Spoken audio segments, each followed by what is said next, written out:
Olá, tudo bem? Vamos falar neste vídeo sobre pensamento e raciocínio lógico matemático na educação infantil. Conhecimentos abordados aqui estão baseados na teoria de Piaget. Iniciando falando sobre os estágios cognitivos.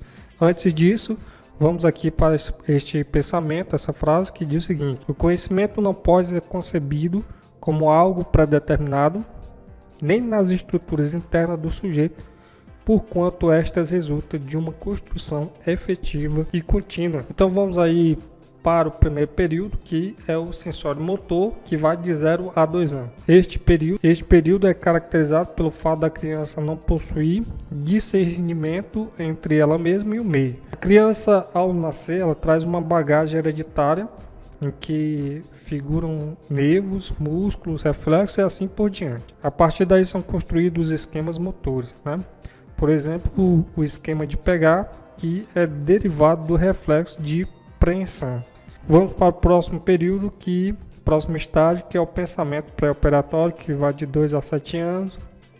Aqui o pensamento da criança pré-operacional representa um avanço sobre o pensamento da criança sensório-motor. Então é um avanço na medida em que vai se passando os anos, em que vai se passando os estágios.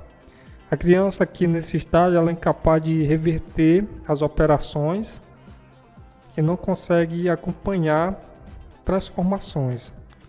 A percepção tende a ser centrada e a criança ela é egocêntrica nesse estágio.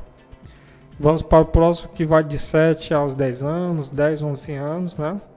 E aqui Piaget verificou que o estágio das operações concretas é um período de transição entre o pensamento pré-operacional e o pensamento formal. Então, o pensamento deixa de ser dominado pelas percepções e a criança torna-se capaz de resolver problemas que existem ou existiram, né, em sua experiência. A criança nesse estágio operacional concreto, ela pode assumir o ponto de vista dos outros e a sua linguagem é comunicativa e social. Vamos para o próximo, que vai de 11, 12 anos até os 16 anos. Aqui o raciocínio formal pode lidar com o possível tão bem quanto o real, né? Ainda que o pensamento operacional concreto seja um pensamento lógico, ele é restrito ao mundo concreto. Somente depois do desenvolvimento das operações formais, o raciocínio torna-se independente do concreto. Então, o raciocínio formal, ele pode lidar com o possível, né? Com o possível que poderá acontecer tão bem quanto o real. Para Piaget, ordenar significa colocar em ordem os objetos. Para que se possa colocá-los de maneira adequada, ou seja, sem pular nenhum e sem contar o mesmo repetidamente, isso não significa que é necessário que a criança coloque os objetos literalmente numa ordem espacial, ou seja, é importante que a criança possa ordená-los mentalmente. Segundo Piaget, entre 7 e 8 anos de idade, num período operatório concreto, a maior parte do pensamento das crianças se torna flexível o bastante para ser reversível. Então vamos falar sobre jogos, né? Na questão ligada ao pensamento e ao raciocínio lógico.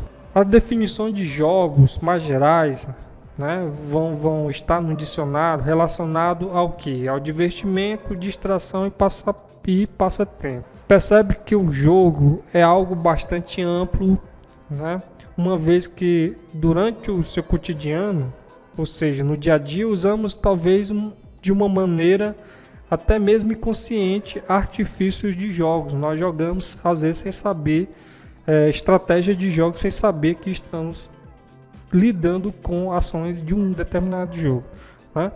Então nós temos uma definição aqui do que seria um jogo: uma competição física ou mental conduzida de acordo com regras na qual cada participante ou cada equipe joga em direta oposição aos outros ou a outras equipes, tentando ganhar ou impedir que o adversário ganhe. O jogo possui também um papel importante no que diz respeito à socialização dos sujeitos, pois enquanto joga, o indivíduo se relaciona com outras pessoas.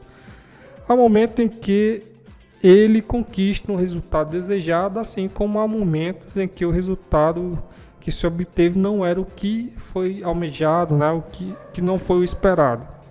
E aí o indivíduo se pega lidando com sentimentos de frustração, assim como de vitória, né?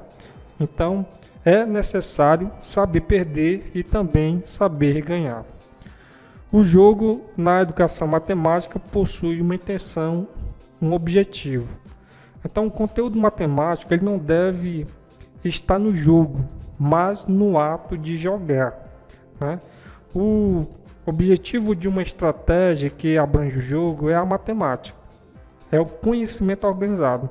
Além do que, a estratégia que comporta o jogo como metodologia cumpre para nós dois objetivos. Qual seria eles, né? A formação de estratégias na solução de problemas e o estabelecimento do conhecimento lógico. São esses os dois objetivos na estratégia dentro de um jogo. Outros objetivos diz respeito à formação do educando, onde estão implícitos o desenvolvimento da autonomia, dos valores culturais e os princípios de trabalho coletivo. O jogo ele tem um curso natural que vai da imaginação pura para a experimentação e apreensão do jogo. Perceba que dentro de um jogo vai existir várias situações imaginárias, né? Várias situações de pensamento, porque o jogador, né? ou a equipe que está jogando, ela vai buscar estratégias para que possa ganhar. Bom, é fato que o jogo é apenas uma estratégia para desenvolver o pensamento e o raciocínio lógico. Certamente existem outras estratégias, né? Mas por enquanto nós focamos aí apenas na questão das fases do raciocínio e uma das estratégias para desenvolver o pensamento e o raciocínio que é através dos jogos. Então vou ficando por aqui e até o próximo vídeo.